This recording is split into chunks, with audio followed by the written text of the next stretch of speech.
Sehari-hari kita pasti ada di tengah-tengah pergaulan.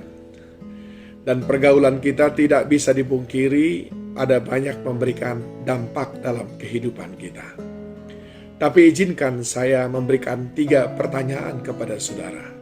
Apa kata lingkungan pergaulan saudara tentang jalan untuk mencapai keberhasilan?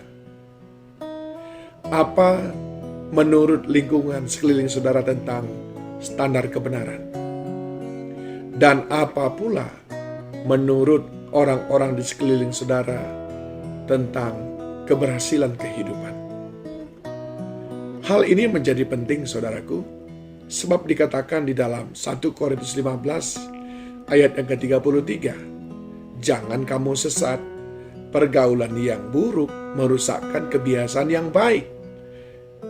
Pergaulan itu boleh saja dalam lingkungan saudara bekerja, dalam lingkungan saudara berkeluarga, dalam lingkungan komunitas-komunitas yang saudara ikuti, dalam lingkungan gereja, bahkan yang disebut sebagai lingkungan kerohanian. Adakah mereka juga memberikan pemahaman tentang jalan keberhasilan, standar-standar kebenaran, dan jalan untuk mengalami kehidupan sama persis yang diinginkan oleh Tuhan Yesus?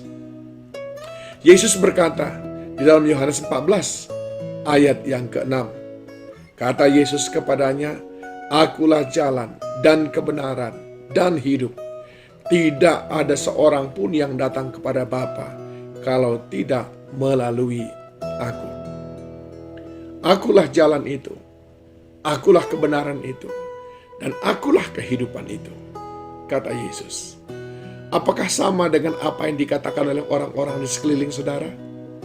Berapa banyak orang di sekeliling saudara mengatakan, lakukan ini, maka engkau akan berhasil. Lakukan ini, maka engkau akan mendapatkan kehidupan yang sukses. Pergunakan ini, maka engkau akan mendapatkan jalan kepada kemenangan. Ini yang betul, dan inilah kebenaran. Dunia menyodorkan kepada kita begitu banyak jalan. Dunia menyodorkan kepada kita standar-standar kebenaran. Dan dunia menyodorkan kepada kita jalan-jalan kehidupan. Orang-orang di sekeliling kita banyak berbicara tentang hal itu. Jalan, kebenaran, dan hidup. Tapi saya mau katakan kepada saudara, tidak peduli saudara seberapa dekat bergaul dengan seseorang, kalau dia tidak menunjuk kepada Yesus, yang adalah satu-satunya jalan untuk mendapatkan keselamatan, dia tidak menolong saudara untuk menghidupi bahwa Yesus adalah satu-satunya jalan kepada keselamatan. Tidak peduli siapapun dia dalam hubungan kekerabatan saudara, kalau dia tidak menunjuk kepada Yesus sebagai standar kebenaran, dan dia memberikan standar-standar kebenaran yang lain, orang itu berpotensi untuk merusak saudara seperti pergaulan yang buruk, sebab dia akan menyodorkan standar-standar kebenaran yang lain di luar daripada Yesus Kristus. Enggak peduli apapun nama daripada perkumpulan saudara itu, entahkah itu perkumpulan orang-orang surgawi namanya, atau perkumpulan orang-orang kudus, apapun itu.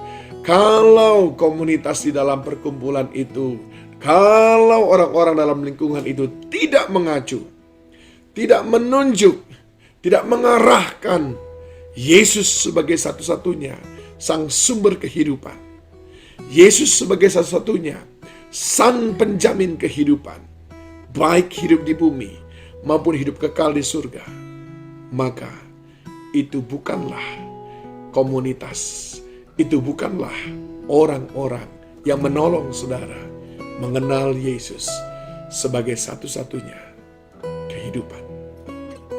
Nah, saudara yang dikasihi Tuhan, ini kita perlu sadari dengan baik supaya kita tidak lama-kelamaan terjerumus kepada pemahaman yang keliru. Akhirnya kita keluar daripada jalan kebenaran dan hidup yang sebenarnya, yaitu Yesus Kristus. Mari periksa siapa orang-orang di sekeliling saudara?